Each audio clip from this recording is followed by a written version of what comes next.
Muito bem, meus irmãos. João capítulo 12. Nós leremos, continuando a série, a sequência da nossa exposição.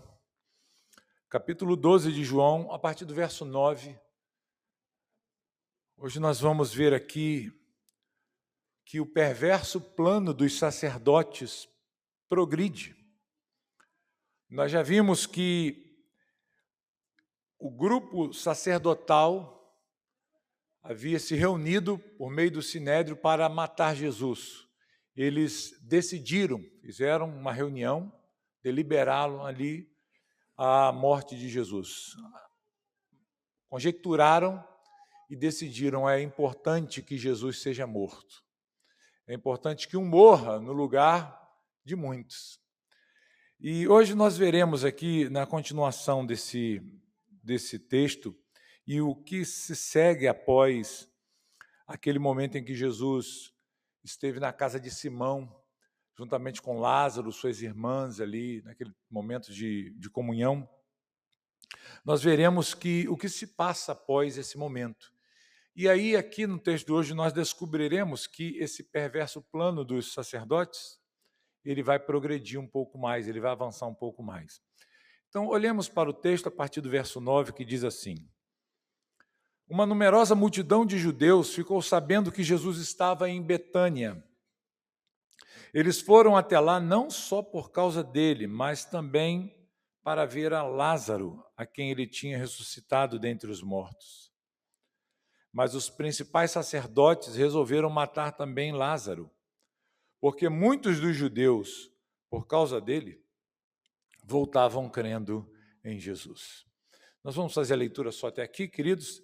Se Deus quiser, na próxima semana nós olharemos os desdobramentos dessa passagem que nós acabamos de ler aqui, com a entrada de Jesus ali na cidade de Jerusalém. Irmãos, nós estamos diante de mais uma porção do Evangelho aqui, escrita por João, e hoje nós veremos aqui, especificamente nesse texto, lido com vocês, que a reação dos líderes judeus à popularidade de Jesus, e não só de Jesus, mas de Lázaro também, né? Que foi ressuscitado dentre os mortos por Jesus. Essa reação por parte dos líderes judeus a essa popularidade de Jesus, ela vai revelar algo aqui para a gente. Ela nos revela que essa rejeição consciente por parte dos judeus ali, dos sacerdotes, de uma evidência clara, transparente do poder divino, ela vai ser demonstrada cada vez mais a partir de agora, na decisão desses homens de matar a Jesus, não apenas Jesus, mas também Lázaro, a que havia sido retirado da morte pelo próprio Cristo. Eles, diante dessa realidade que eles estão encontrando, eles decidem conspirar contra a vida, não só de Jesus, mas contra a vida de Lázaro também. De maneira que os sacerdotes aqui, queridos, essas autoridades judaicas, religiosas, eles mergulham em uma profundidade maior de seus pecados, se afastando do próprio Cristo, esperado pela nação, e no ato de planejar a morte do próprio Lázaro.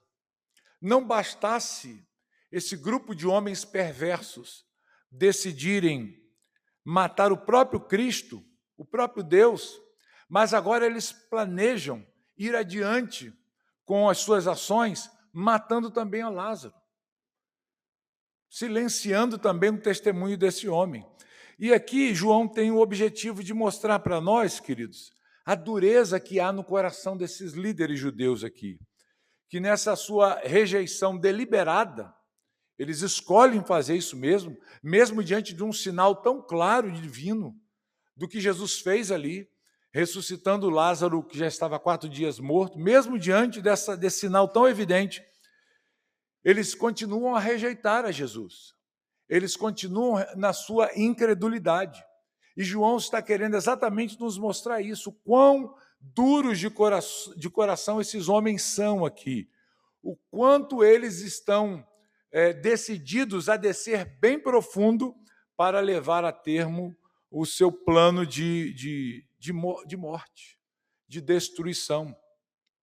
E como que isso é visto, queridos? Como que todo esse desenrolar é visto no texto dessa noite?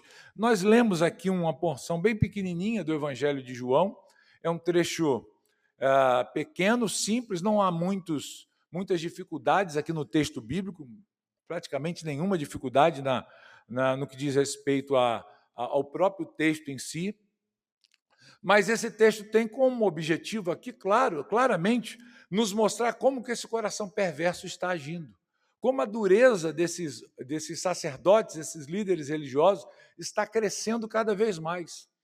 E João ele vai, nesse pequeno trecho que antecede a entrada de Jesus em Jerusalém, ele vai nos mostrar como que isso está sendo alimentado no coração desses homens.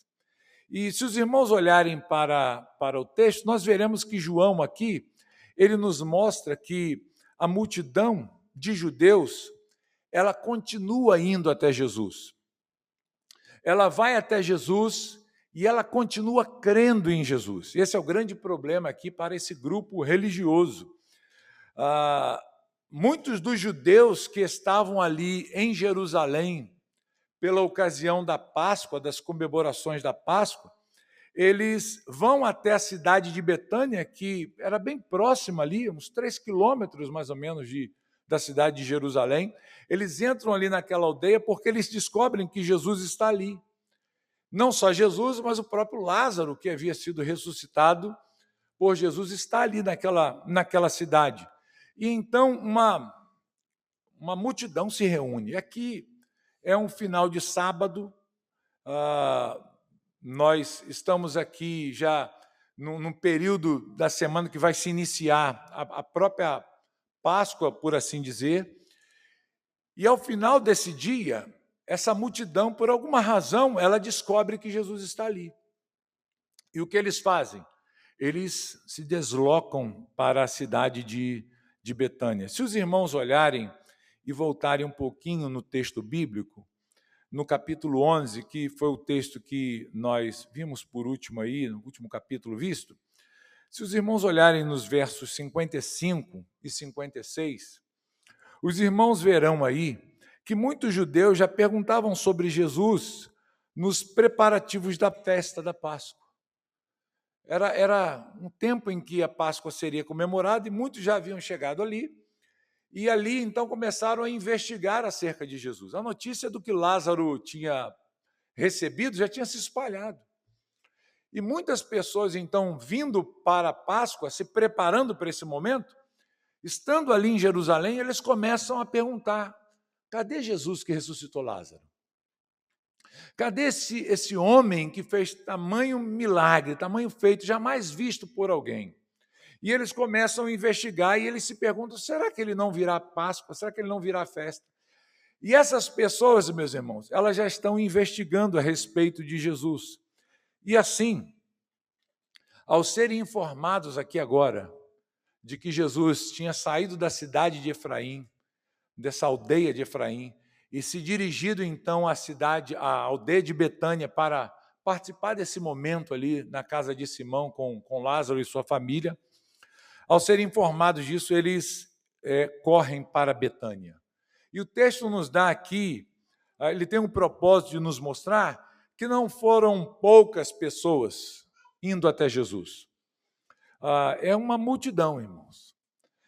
João ele não expressa aqui números, mas a forma como o texto nos é apresentado mostra que exatamente um grupo muito grande de judeus se deslocam para Betânia nessa curiosidade: aonde está Jesus? Aonde está aquele que ressuscitou Lázaro dentre os mortos? E João mostra: eles vão até Betânia porque eles querem ver Jesus e querem ver Lázaro também. A curiosidade é grande, né? Afinal, não é todo dia que você tem um Messias próximo a você e não é todo dia que você vê um morto que foi ressuscitado. E essa curiosidade, então, já havia se espalhado praticamente por toda a nação. E aquelas pessoas, tendo essa oportunidade, inevitável, queridos, eles vão até Jesus. Eles se dirigem, se deslocam até a Betânia, e esse movimento, irmão, chama a atenção.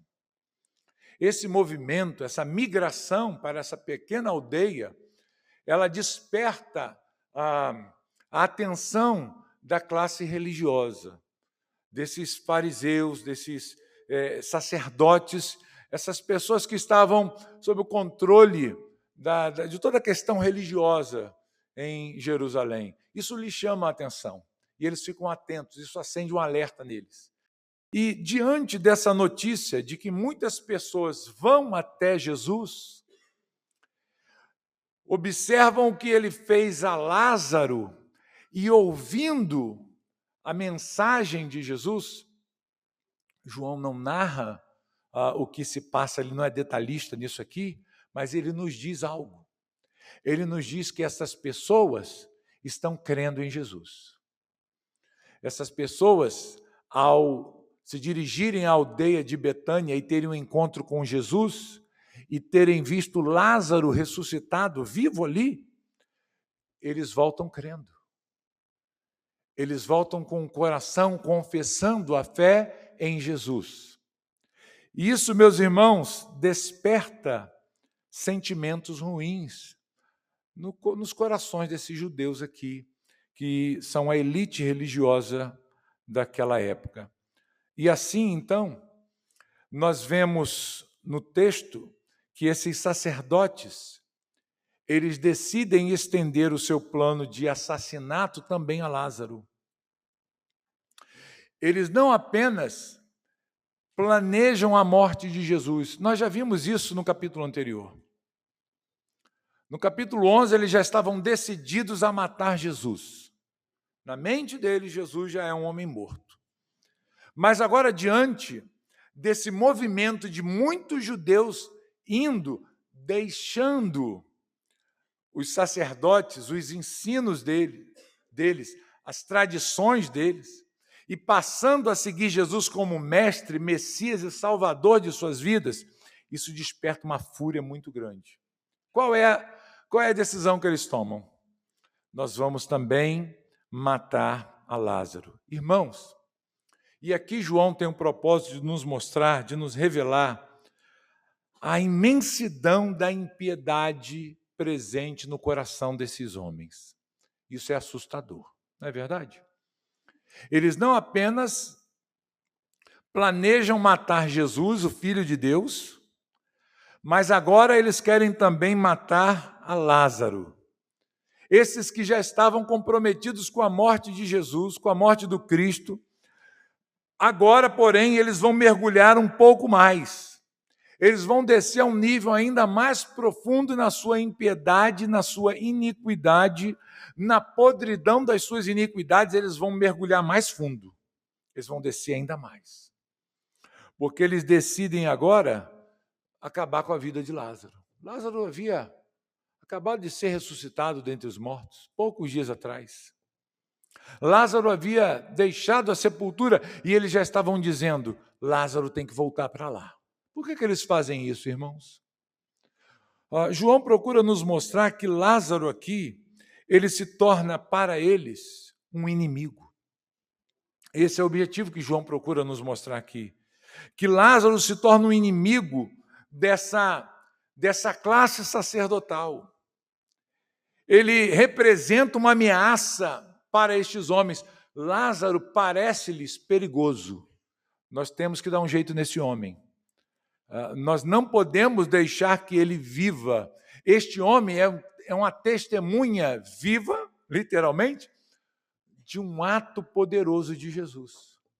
E a única forma de nós desconectarmos essa ligação com a pessoa de Jesus é dando fim não só ao próprio Jesus, mas também a este homem. Fazer com que essa notícia acabe de uma vez por todas, que isso não se espalhe pela nação. Eles fazem isso, irmãos, se os irmãos olharem aí para o texto, verão que eles fazem isso claramente porque eles estavam perdendo seguidores para Jesus.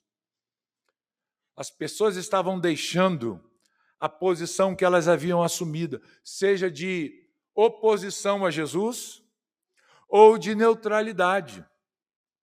Nós devemos observar isso, porque até então alguns ainda não haviam crido em Jesus. É possível que entre essas pessoas que creram em Jesus aqui, no texto que nós lemos, é possível que essas pessoas fizessem até oposição a Jesus. Mas ao verem um milagre realizado por ele, ao verem a ressurreição de Lázaro, ao se depararem com a pessoa de Lázaro ressurreto, eles dizem, não há como nós nos opormos a Jesus, não há como, não faz sentido. Não faz sentido nós ficarmos contra este homem. Ou, se alguém tivesse ficado numa posição neutra, né? Isso também é muito comum, a pessoa, para tentar de alguma forma agradar a ambos, ela se coloca no centro. Ela fica no que nós chamamos de em cima do muro. E assim ela pode agradar um grupo e ela pode agradar o outro também. E o que está acontecendo aqui é que alguns estavam neutros em relação a Jesus. Mas com esse feito mencionado por João da ressurreição, eles abandonam a neutralidade. Eles abandonam essa zona cinzenta. Eles abandonam também a oposição a Jesus e eles passam a crer em Jesus. Eles passam a confessar a Jesus. Esses fariseus, esses religiosos, sacerdotes aqui, eles estão vendo essas pessoas indo às massas para Jesus e crendo em Jesus, abandonando tudo aquilo que os sacerdotes haviam ensinado a respeito de Jesus, falado contra a pessoa de Jesus, e agora eles estão acolhendo os ensinamentos de Jesus, assumindo a fé em Jesus. Portanto, meus amados, qual é a atitude desses homens apresentada aqui por João? Eles querem se livrar de Jesus. E eles querem se livrar também da testemunha dos feitos gloriosos de Jesus. Eles querem matar Lázaro também. Perversos, homens ímpios, servos de Satanás. Eles não estão nem um pouco preocupados com a vontade de Deus, se estão quebrando a vontade de Deus. Eles estão preocupados apenas com eles mesmos. Por que João nos apresenta essa realidade aqui, irmãos? A pergunta que fica, por que esses homens, eles desejavam ou desejaram matar Jesus e matar principalmente aqui nesse texto a Lázaro? Bem, há duas possibilidades aqui que nós podemos perceber à luz do texto bíblico. A primeira possibilidade, e essa aqui é uma realidade muito forte, uma evidência muito forte, não no texto bíblico em si, mas naquilo que nós já temos estudado aqui ao longo de todo esse evangelho. Havia o perigo desses homens perderem os benefícios políticos que eles desfrutavam por parte de Roma. Nós devemos nos lembrar, queridos, que a maioria dos homens que governavam a religião em Israel, a classe sacerdotal mais elevada, o sumo sacerdote, inclusive, eram saduceus. Eram homens fortemente ligados a Roma politicamente. Roma havia confiado a estes homens uma posição de destaque. Era uma aristocracia no meio dos judeus. Eram homens que tinham muito a perder se as coisas mudassem, se as coisas saíssem da ordem. Se Roma se aborrecesse com as atitudes desses homens aqui, ou com algum movimento político ali, esses homens seriam os primeiros a perderem seus privilégios. E, queridos, quem está no poder nunca quer perder o poder, não é verdade? Nunca quer perder o poder. Porque o poder fascina, né? Controla as coisas. E esses homens não querem perder isso. Eles dizem, olha, se se esse povo seguir a Jesus mesmo, nós vamos perder a nossa posição de destaque aqui. Roma certamente vai se insurgir contra nós. Roma vai tirar os nossos privilégios e nós ficaremos numa condição tal qual o povo. Então, a preocupação desses homens, irmãos, não é com a piedade. A preocupação dessa gente aqui não é com agradar a Deus. A preocupação desses homens é agradarem a si mesmos. Eles estão preocupados com o conforto, com a posição deles. E há no coração deles, na mente deles, esse pensamento. Nós precisamos dar um fim a esse movimento. Nós precisamos parar esse Jesus. E agora, eles percebem que não só Jesus, mas há um outro personagem na história que está chamando muito a atenção para Jesus. Quem é quem? Lázaro. Lázaro é uma testemunha viva do poder de Deus na pessoa de Jesus. E o que eles decidem fazer? Bem, se esse homem ficar vivo, é um problema para nós. Jesus a gente já vai matar, mas a gente precisa matar esse homem também. Vocês entendem a perversidade, irmãos, do coração dessa gente? Nós vamos matar essa testemunha viva do poder de Deus através de Jesus. Vamos silenciá-lo. Então, esse é um primeiro motivo que nós conseguimos perceber claramente à luz do histórico que nós temos aqui dessa elite religiosa. Eles não queriam perder esses benefícios e isso os leva a agir de forma mais ímpia. Mas nós também, irmãos, nós também devemos nos lembrar que esses principais sacerdotes aqui, eles eram saduceus.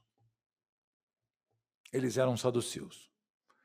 Essa elite religiosa que mandava em toda a religião judaica, eles pertenciam ao partido dos saduceus.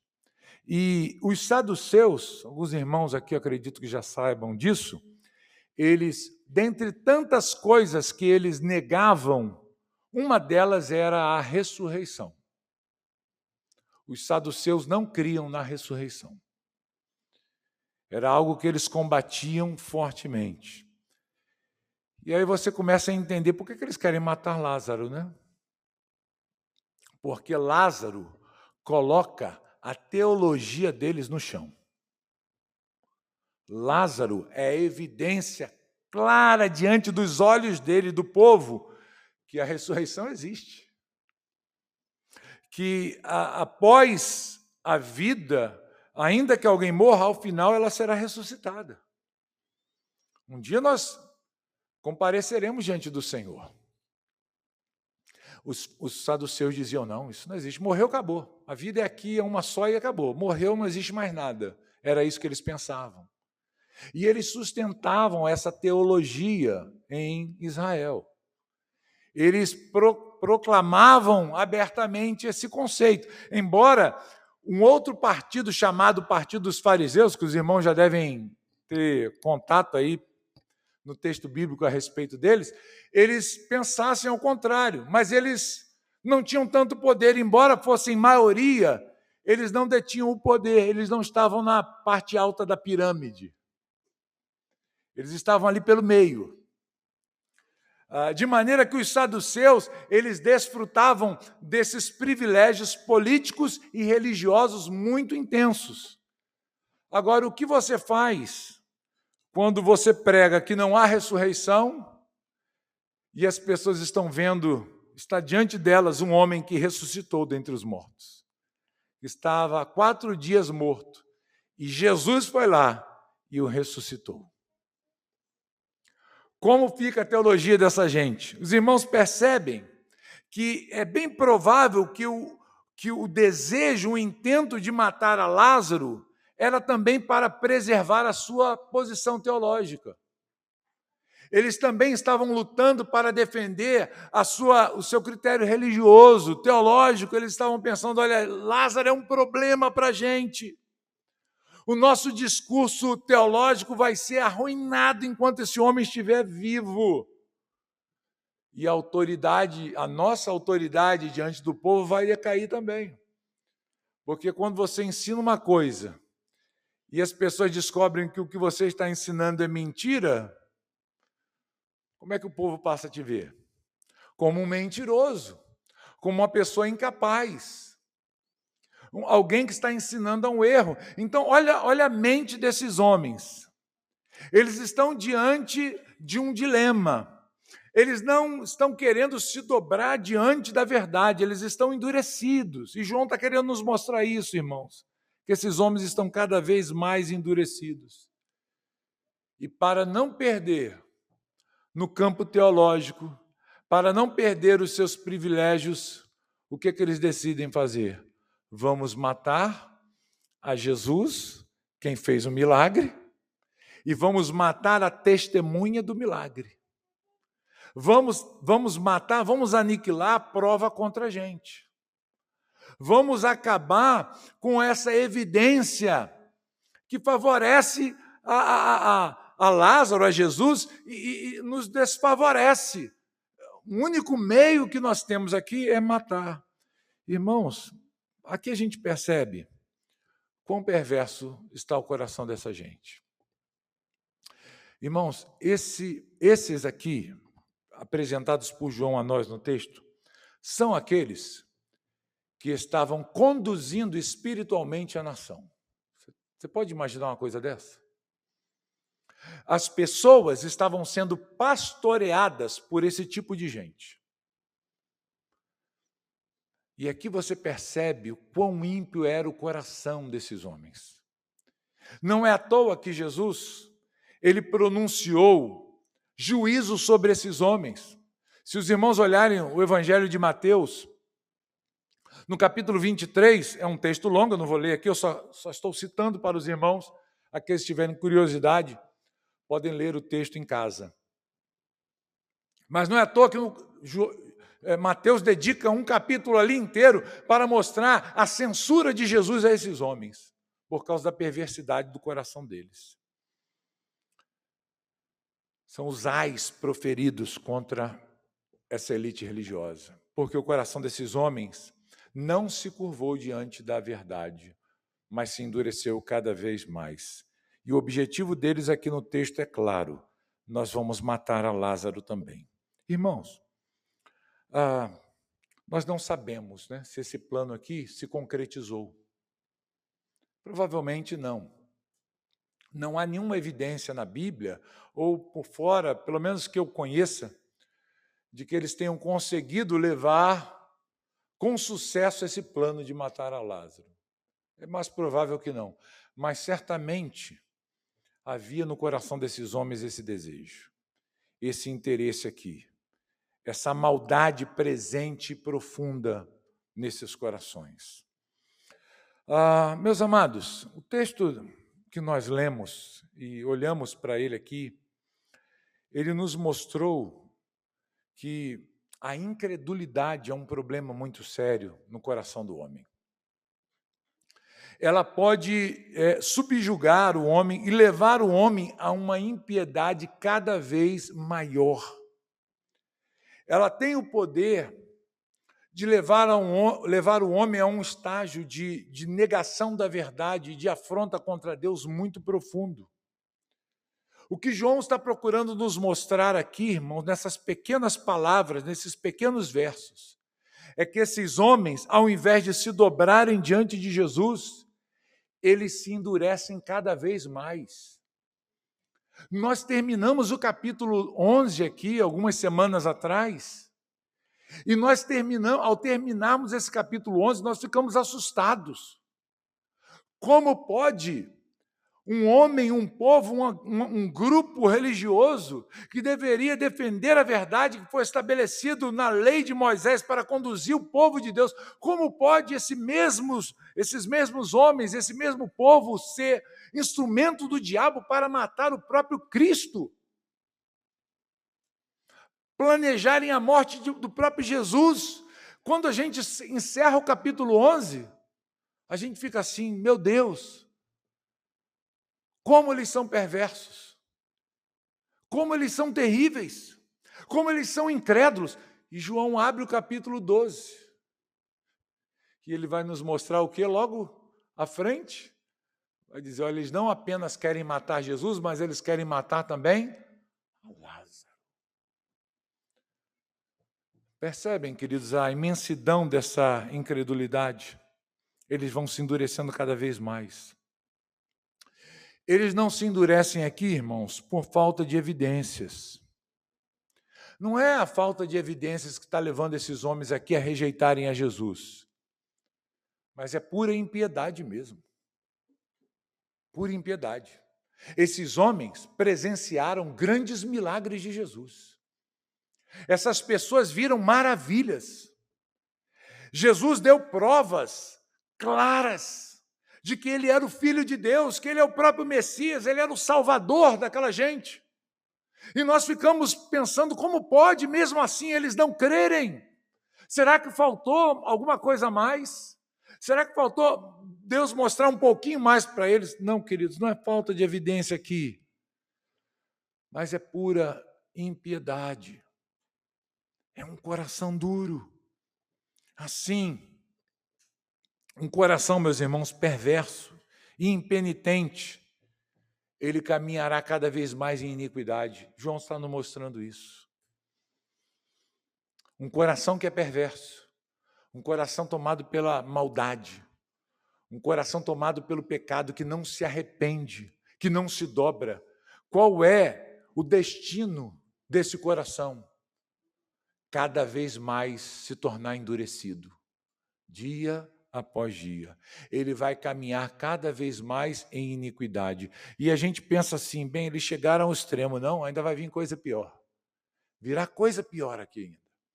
Como já vimos no domingo passado, né? Quando nós falamos de Jesus à mesa ali na casa de Simão.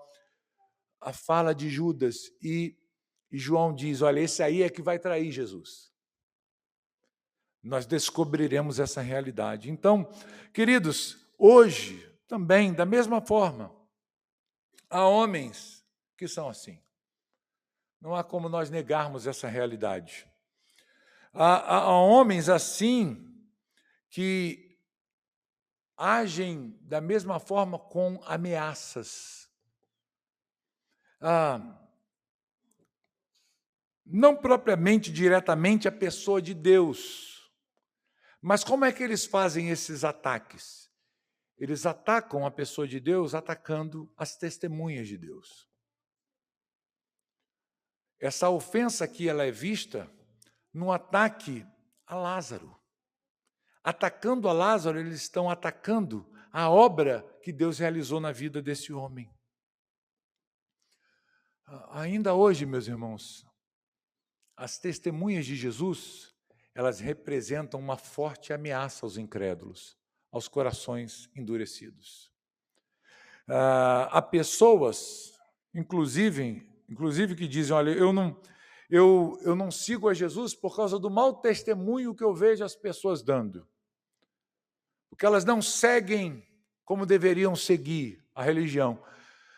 Mas isso é uma grande bobagem, porque Jesus foi a pessoa que mais obedeceu à lei, mais fez a coisa certa, não errou em nada, e ainda assim ele foi rejeitado e crucificado. Isso é uma grande desculpa que é dada pelas pessoas.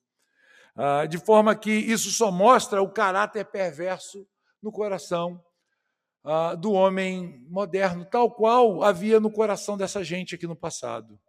Eu queria, nessa noite, queridos, aplicar esse texto, que é um texto bem breve, como os irmãos já viram aí, à nossa vida, em alguns aspectos aqui.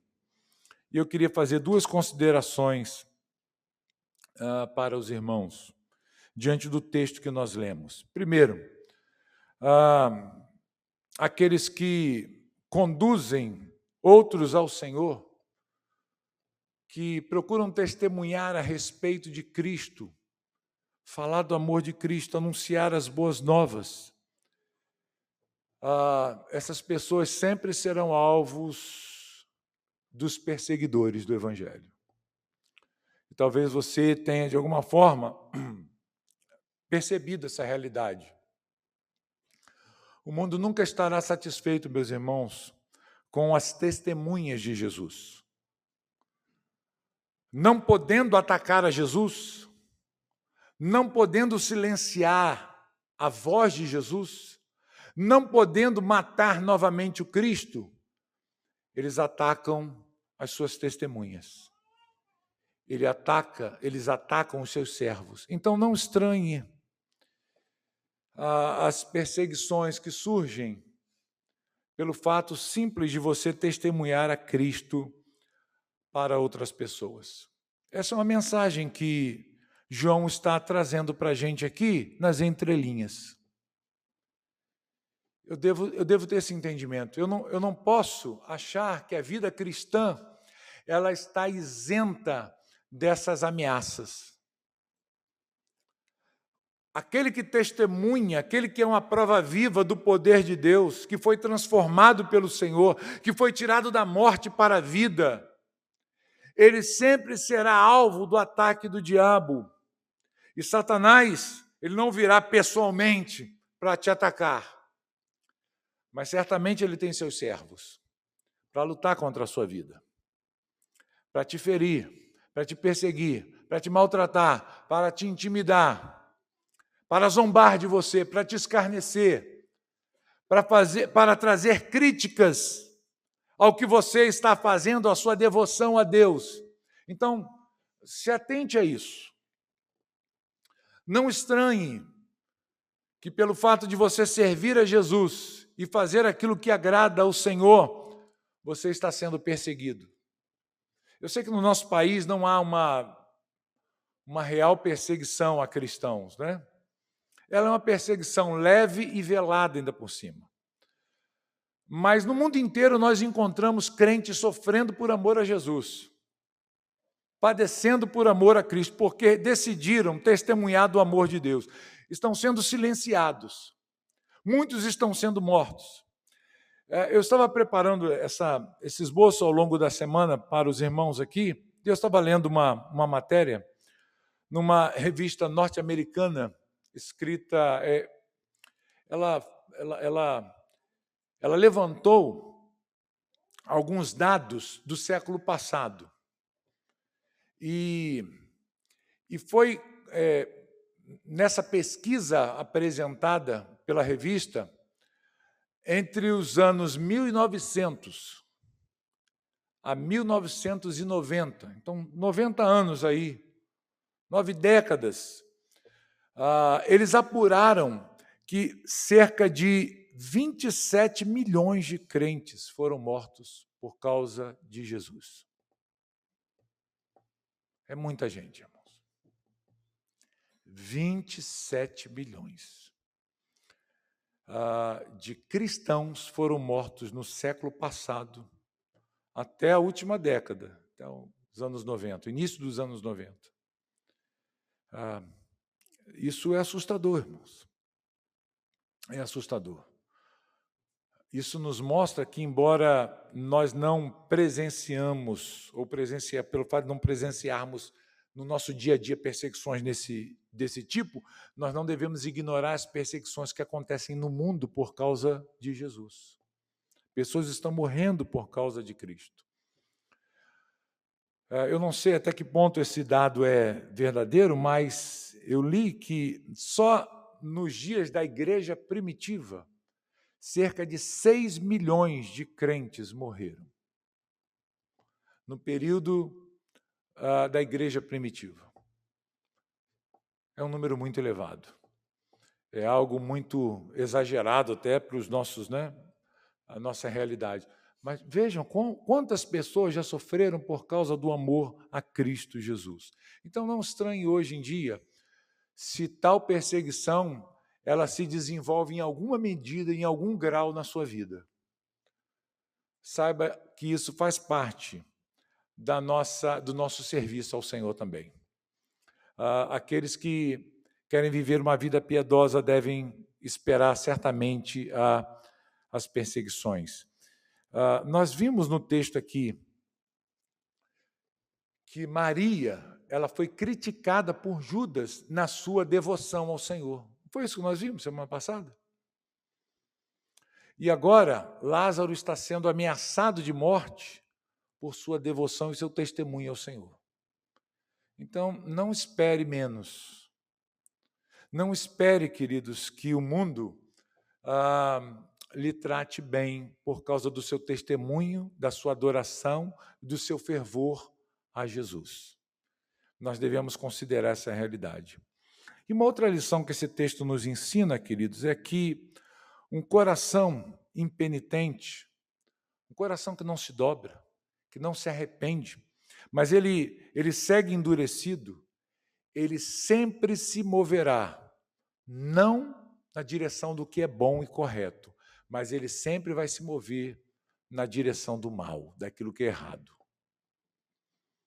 A pergunta que fica, em qual direção você está indo? Para onde nós estamos indo? João está fazendo, irmãos, uma divisão muito clara do texto. Há uma multidão crendo em Jesus. Há uma multidão que está deixando os ensinos dos fariseus, dos saduceus e está se unindo a Cristo, crendo. E há um grupo caminhando numa outra direção, de profunda iniquidade, de profunda dureza, de profunda cegueira, de hostilidade a Jesus.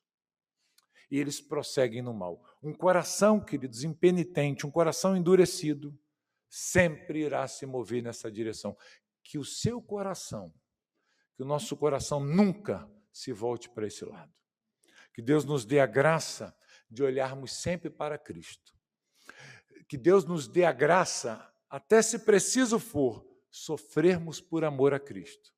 Sermos criticados por amor a Cristo. E até sofrermos martírio por causa de Jesus. Mas que Ele nunca nos deixe seguir na direção oposta. Que Ele nunca permita que o nosso coração se dirija, se aponte para o mesmo caminho que esses homens tomaram aqui. Só há, queridos, dois lados, só há dois caminhos aqui. E nós precisamos escolher o lado certo. Nós precisamos entrar pela porta estreita. Nós precisamos apontar os nossos corações para Jesus e não para o mundo, não para a iniquidade. Que Deus possa nos abençoar, que Deus possa ricamente dirigir o nosso coração em obediência, temor e santidade a Ele. Vamos orar ao Senhor.